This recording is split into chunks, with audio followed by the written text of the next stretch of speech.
Hi there, I'm Ariel with MSBCoach. Thank you so much for joining our Facebook Live today. We are going to be discussing leading a virtual team, and with me today I have Wayne Berry from State Farm. Thank you so much for being here today. Thank you for having me. Yeah, so tell us a little bit about yourself and your role with State Farm. Sure, I have worked at State Farm for 20 years. Okay. And before State Farm, I started out as a school teacher, and I taught for a year. And, you know, I wanted to have money, and I wanted to be able to pay rent. And I checked into State Farm. I was very happy to go to that company. And I've had several career paths since I've been there. And I fell into learning and development, which was very natural because I was into education and into learning. Mm-hmm. And that has been my career path until recently. Oh, that's great. Awesome. And so right now you lead a virtual team, correct? I do. And what does your virtual team look like? My virtual team is very interesting. I've had a virtual team for 6 years, and I'll briefly kind of tell you what we do, but it is a little complicated. We are project managers, and we work with technology and rolling technology out to State Farm insurance agents. And I have people all across the country. Our company is divided up into territories, or we call them market areas, and I have about 3 or 4 people in each market area. Okay. And the makeup is very different because some of them are telecommuters and work from home, obviously, and some of them work in large offices, and some of them work in smaller offices, like my office in Charlottesville is fairly small. Okay. And how often do you all communicate as a team?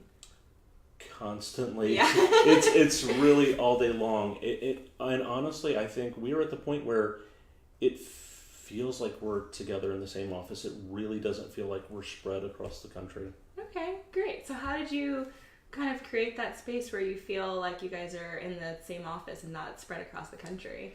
It was really through a lot of communication.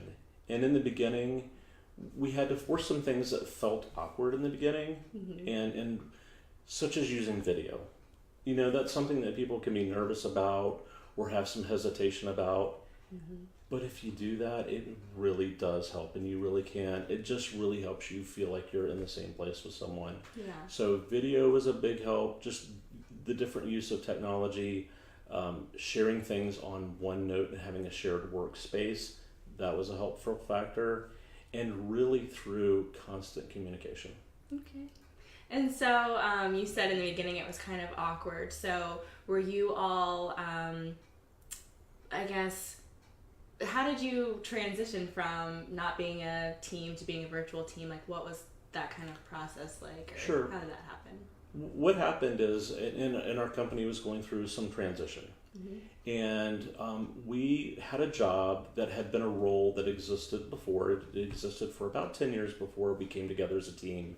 And what happened is we had people out there in these different territories performing this role. They didn't work together, they were aware of each other, but they were kind of in silos, completely alone, working on their role. And when we did this transition and we were reorganizing some things, someone who was very smart looked at this and said, wouldn't it make sense if everyone who's doing the same role, if they all reported to the same person, they were all on the same team? Because obviously working together, you have that support, you start to gain efficiencies, you become more effective. And that was the overall thought, is to get together. And I was thrilled. I was part of the project to say, this is what this role should be, and this is how a team could work together. And it was a little new for my company. There aren't very many virtual teams. Mm-hmm. And my company took a chance on us and let us work virtually. And it's been a great thing. We've really gained a lot of efficiencies by doing that. Yeah, I'm sure. And it's pretty neat that you guys went from, having these individual roles to then creating a team, even though you all were located in different, parts of the country. Right. And what we had to do that, everyone was used to doing things their way. Mm-hmm. So we went from having 25 people in different areas of the country doing things their one way to all of a sudden being on one team. Yeah. And so it required a lot of conversation to get to points where we could be efficient, because some people had to let go of the way they've always done things, mm-hmm. and they had to find new ways. And it was an interesting challenge, and everyone was thrilled to do it. Everyone was happy to be a part of it. Yeah, sounds like probably some difficult conversations happened, and Right. you have to learn from each other rather than just being stuck in your own way. So Exactly. yeah, well, very cool. And tell me, you mentioned about some of the tools that you worked with, like you all use OneNote. What else do you use to kind of collaborate? And OneNote is big. I would say that's a place, and the reason I find some importance in that, because we're project managers, we're working on projects. If we can keep track of what we're doing on OneNote, when I have a conversation with someone, when I do have that one-on-one time, it's not a report out on what you're doing. I can read exactly what your progress is. So that way when we get together, it's not simply a, tell me what you're doing. Okay, that's what you're doing, that's great. So OneNote was a big thing. We used link meetings. We quite often use video. And my feeling on video is to make it optional for people. yeah. We did it a lot in the beginning, but now, we know each other so well, we don't always use video. Okay. Depends on if we're covering a serious topic, we might. Or if, I'll let people know ahead of time if I really want to do video for the meeting today. And I just make it optional because sometimes people are nervous to appear on video. Mm-hmm. The biggest technology thing that has made the most difference for me and for my team is to simply have a wireless headset. Yeah. Because you're no longer interacting just with that laptop that's in front of you, Mm-hmm.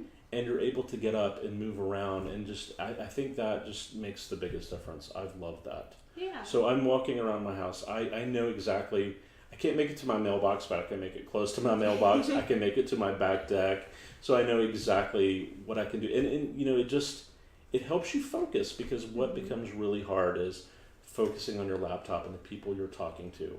It's very easy to pick up your phone and play games. It's very easy to start surfing the net. It's very easy to wash dishes or do something like Right. that. And so to me, walking around helps you maintain that focus, which is very important. Yeah, that's neat. I hadn't thought about that before, but I have heard that sometimes it's good to have meetings and conversations with people, like to go outside and get out of the office, or Right. just go on a walk, so it is more of like a neutral space or something. But I Right. hadn't thought about that with virtually. That definitely can make a difference. Makes a difference, and then we have to accept the fact that we're going to hear dogs, because we all have dogs. We're going to hear dogs in the background, and that's okay. Mm-hmm. And it's spring, so right now we're hearing birds, Yeah. and that's okay. Yeah, keeps it entertaining. It Like does. right now we're live and there's an ambulance or something Right. happening. Right. It's gonna happen. Right. And you also have to know that technology can fail, Yeah. and you have to be aware of that. And my team does a lot of presentations to larger groups, and it's quite often we will present to 1,000 people. Mm-hmm. You have to know that for a random reason, Skype can go down, and that's just a part of what we do. And just on Monday, I was doing a call with a large group of people and lost electricity during a thunderstorm. Yeah. It's a reality of working virtually, and you just have to get used to it. Right. So what are some other challenges that you've faced, and how do you overcome those? I think one challenge, to me, the two biggest things are, for one, we're working with technology. We're technology project managers. And one thing that can happen when we're working virtually and we're all in separate offices is that we can hear about a work problem and we can start working on it and trying to solve it. And later in the day, we realize there are 6 other people that had the same problem and we're trying to solve the same problem.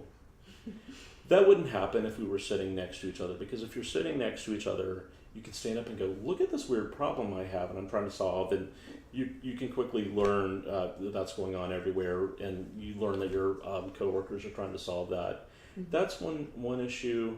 And the other one that I see from time to time when you're working virtually and you're reading a lot of emails and you're having shorter conversations is that there can be misunderstandings.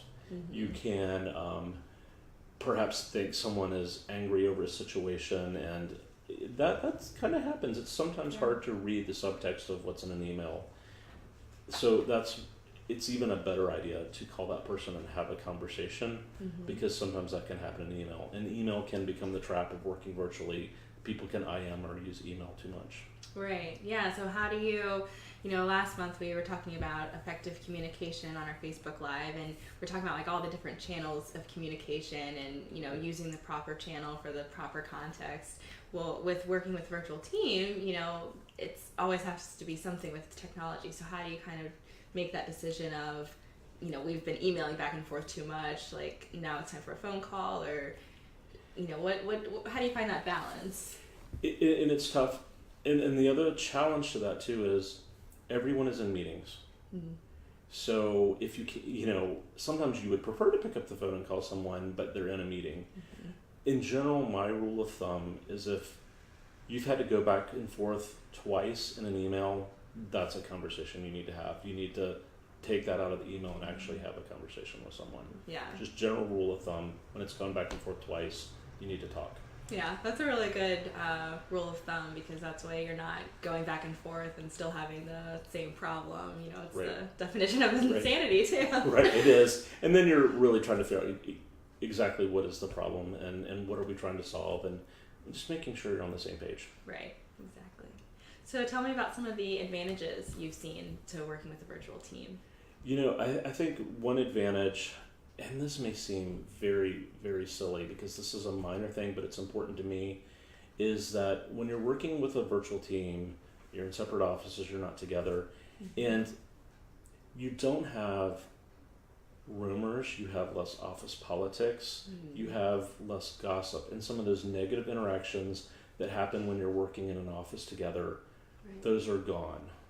And you may have a little bit of that, but it's very minor. But to me, that was a big deal because I just really don't like the negative things that can happen.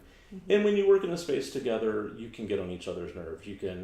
This person didn't put paper in the printer, this person is late for work every day. You just really get rid of all those kind of petty things, right. And there becomes a bigger focus on the work. Mm-hmm. And so that's really one of my favorite parts about it. Yeah, that's good.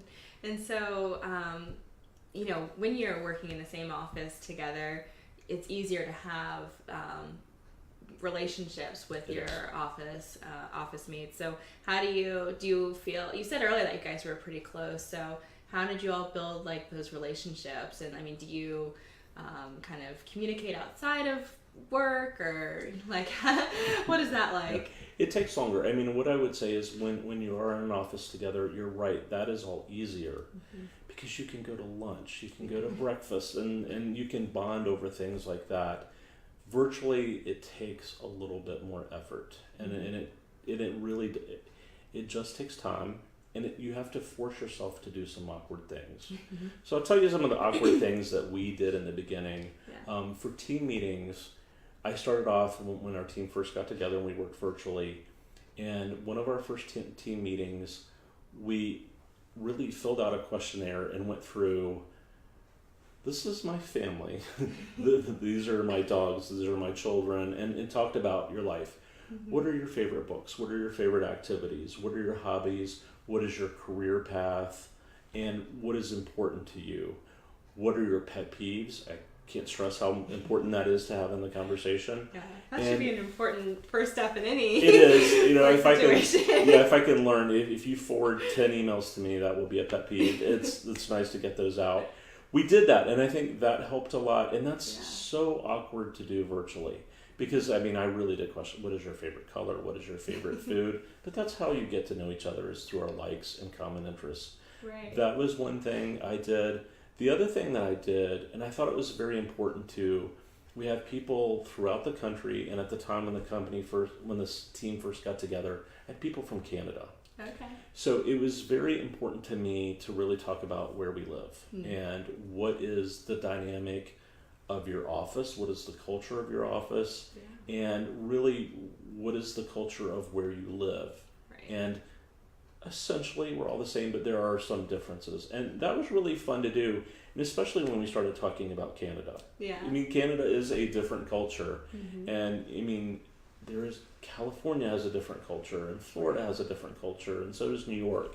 So to get together and talk about that, we literally put a map on the screen and took pictures of ourselves and put ourselves in the map so that we could really talk about where we were, cool. What is your location. For Charlottesville, I would talk about things like, I'm south of Washington, D.C. by 3 hours. It's very easy for me to go up to D.C. for the weekend. Yeah. We're also close to the beach, so I'm 3 hours from the beach. So it helped people understand what Virginia is like. Yeah. And that was really fascinating. And I think it was a good way to kind of honor each other and honor our diverse backgrounds. And that was one of my favorite things that we did. Yeah. But it was kind of an awkward thing to do. Right. It really was. But I think it helped us bond and really learn a lot about each other.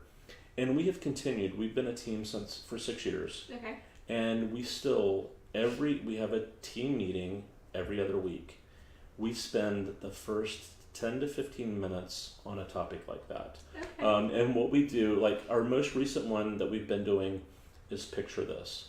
So basically it's a show and tell.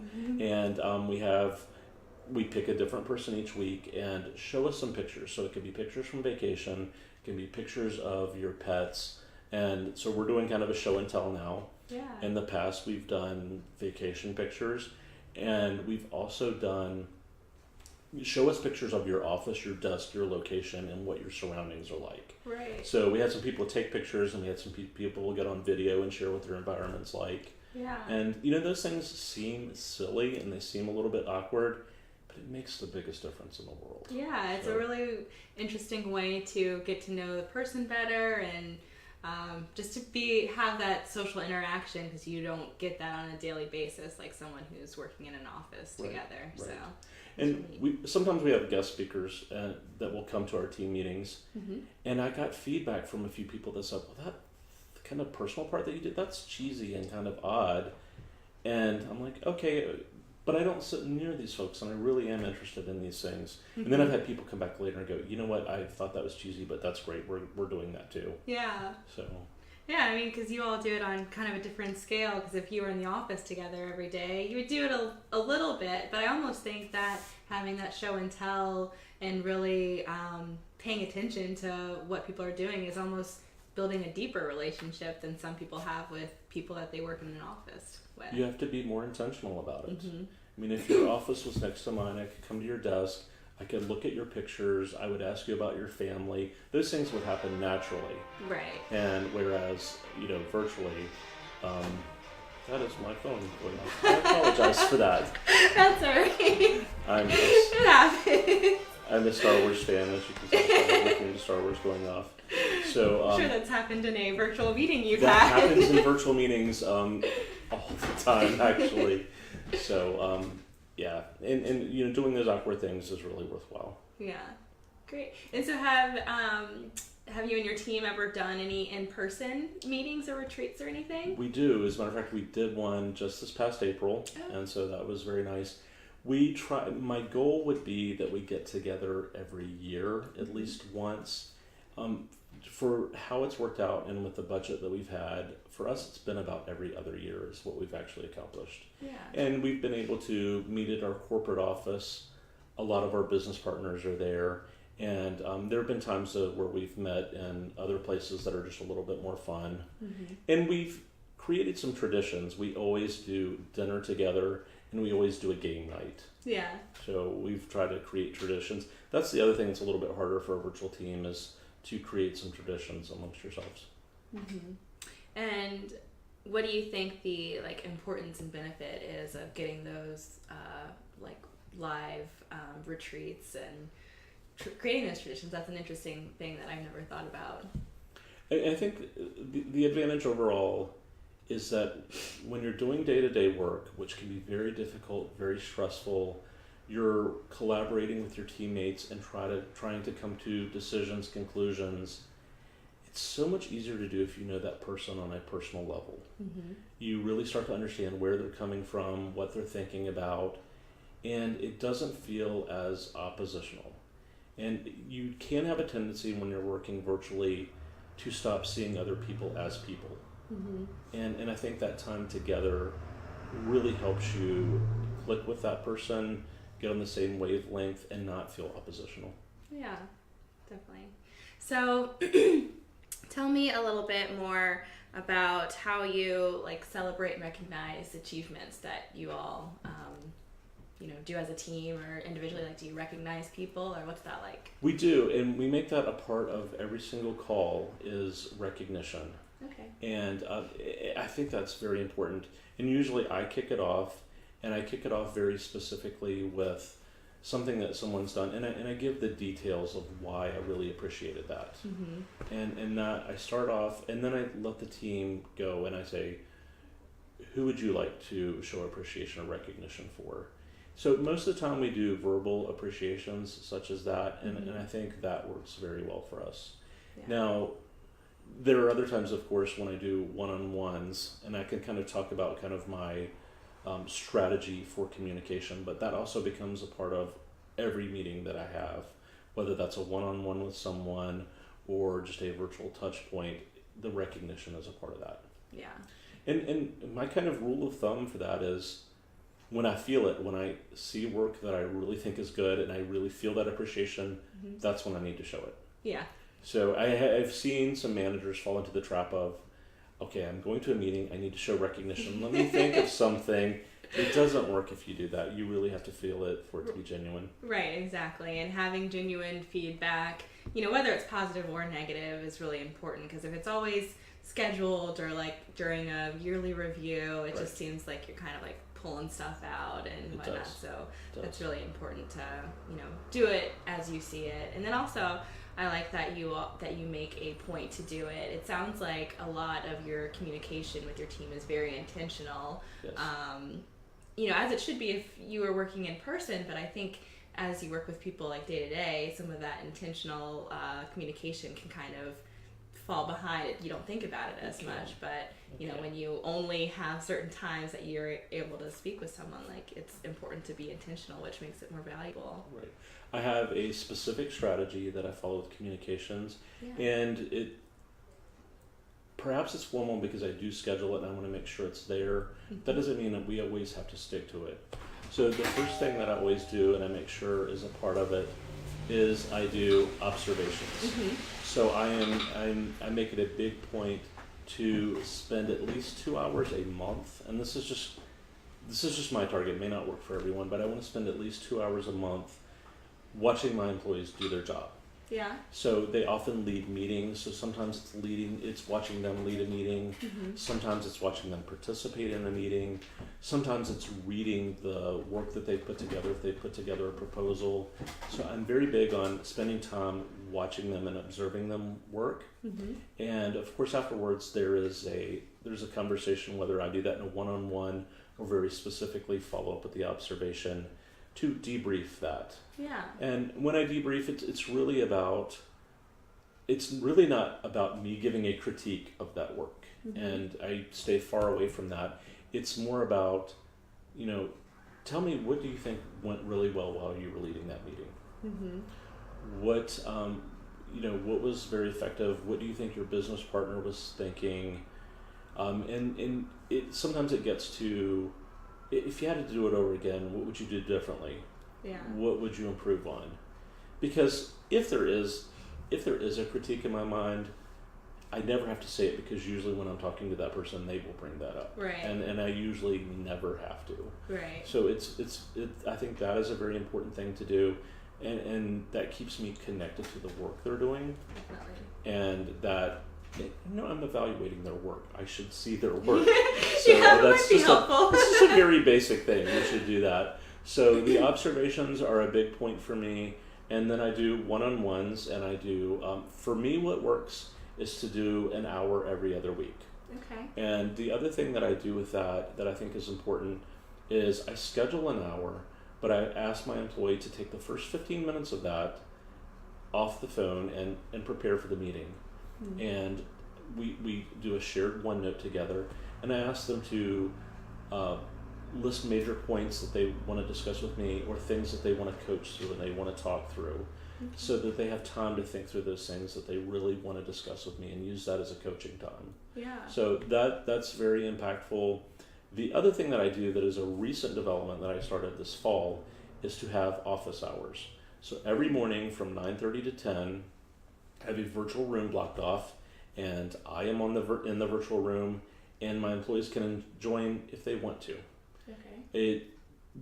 I'm not going to present any new information. It's not a meeting, so I'm not sharing anything. They won't miss anything if they don't go.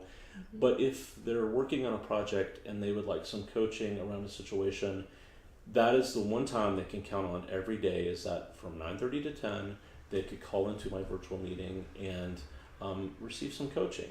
Okay. And their peers might be there because it's free to anyone. And Right. and then you do some peer coaching, and that becomes fun too.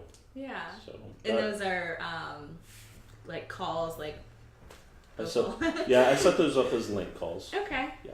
Yeah. What So, a great idea. Those are really fun and very impactful.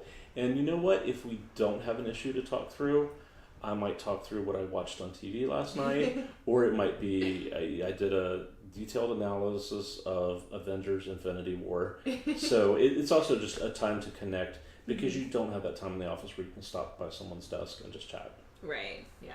Well, it sounds like you definitely have created, I guess, like good communication styles, and are very open with your team and creating that space.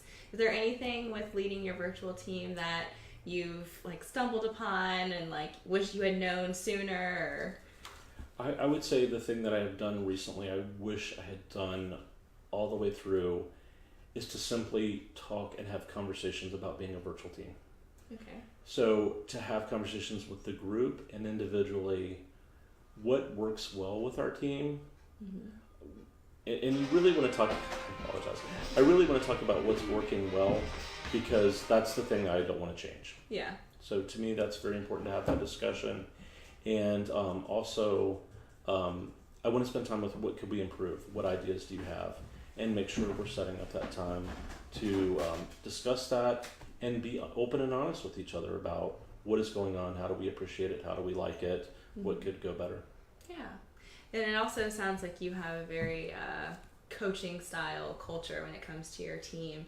Have you or your team ever had any virtual coaching or virtual training sessions, like where like an outside facilitator comes in and assists you all? I have fortunately in my background at State Farm, I have some experience with coaching, so I have brought that to my team. We have some virtual classes that we've all participated in. That has definitely been a part. But we bring in other things than coaching. Most recently, we've been doing emotional intelligence. That has been our big topic, and we're probably it's very important. it's very right. It's one of the most important topics that we do. So we're doing that, and that we'll probably do that for the year. And we've also in the past done change management. We've talked about Myers-Briggs and other types of self-assessments. And what have been some of the benefits that you've seen as a result of those trainings? I think it helps when you're sitting down and we did emotional intelligence last week, and we did a scenario, and we did a work scenario of me working with the daily job as what my team does, and working with a business partner. And we just sat back, instead of critiquing what that conversation was like, we did a scenario. What we did was we talked about what were the emotional intelligence factors that were going on during that conversation. And when you stop and take time to develop together, it helps you improve at your job, and also it just makes development important. Yeah. And I think you also bond as a team when you're going through that together. Yeah. Because you're like, oh yeah, I've had this scenario before. Oh yeah, you know what? I'm an introvert, and sometimes it impacts me this way. And other people can say, I am too. And so that's. I think it's very important to develop together. Yeah, definitely. And from our training programs, I always see people, it's like the wheels are turning, like, oh, that totally makes sense. Or especially when you're doing it together and you can like relate and share experiences. And here at MSBCoach, we do coaching, but we also do like over half of our clients are actually virtual. And we also do lots of virtual training sessions as well. And it's just it's amazing that with technology these days, like you can be anywhere around the world and still participate and communicate together, and it makes such a difference. And then the other thing that's cool is like we've facilitated some retreats where people who usually work virtually, they all come together, and that's always cool. Just like you all meet every other year. It's so neat to see people who are like, oh, I always communicate with you over email, Right, but right. now I get to see you in person. So yeah, there's lots of different, opportunities to learn together, which is very important. I agree. And the one challenge that you have to be careful with when you do virtual development is you can't see that. You can't see how people are receiving the learning. You sometimes you can't see the wheels turning. You can't see if everyone is on the same page and getting it. And so you have to talk about it. You have to say, I need feedback. I need you to verbalize, is the session working for you? Right. And that helps a lot if you set that kind of precedent. Definitely. Well, is there anything else that you would share as any final thoughts or advice on leading a virtual team? Sure. I mean, what I would say as a leader, your biggest responsibility is always to make sure your team gets results. I mean, just simply as a leader, that's what you do. And for me, the key has always been to make sure your team is engaged. And to me, that's where coaching comes in. That's where constant communication comes in. And it's a little bit harder virtually. Yeah. But it's not impossible. I mean, it's always the biggest challenge is to keep your team engaged. You just have to spend a little bit more effort if it's virtually. For example, some of the factors with engagement are environment. I can't see everyone's work environment, and it's not always possible, so I do have to be very intentional about asking. I can't, also something that's important to me that has to do with engagement is someone's health. And by that I mean their stress level, their work-life balance. You can usually see that if you're sitting beside someone. It takes a little bit more work virtually. Right. You do have to have those coaching conversations and asking people, how do you feel? What are you going through right now? Are you tired or are you overworked? And please be honest with me and we can work through these things. Yeah, definitely. Well, thank you so much for sharing all of your experiences and thoughts with us. Thank you. Thank you so much for joining us live for our discussion on leading a virtual team. If you would like any more information or would like to see about exploring virtual coaching or training with MSB Coach, please feel free to email us at info@msbcoach.com, and please let us know what you thought of this discussion. If you work with a virtual team or if you lead a virtual team, what are some of your thoughts? You can drop some comments below. Thank you so much for watching.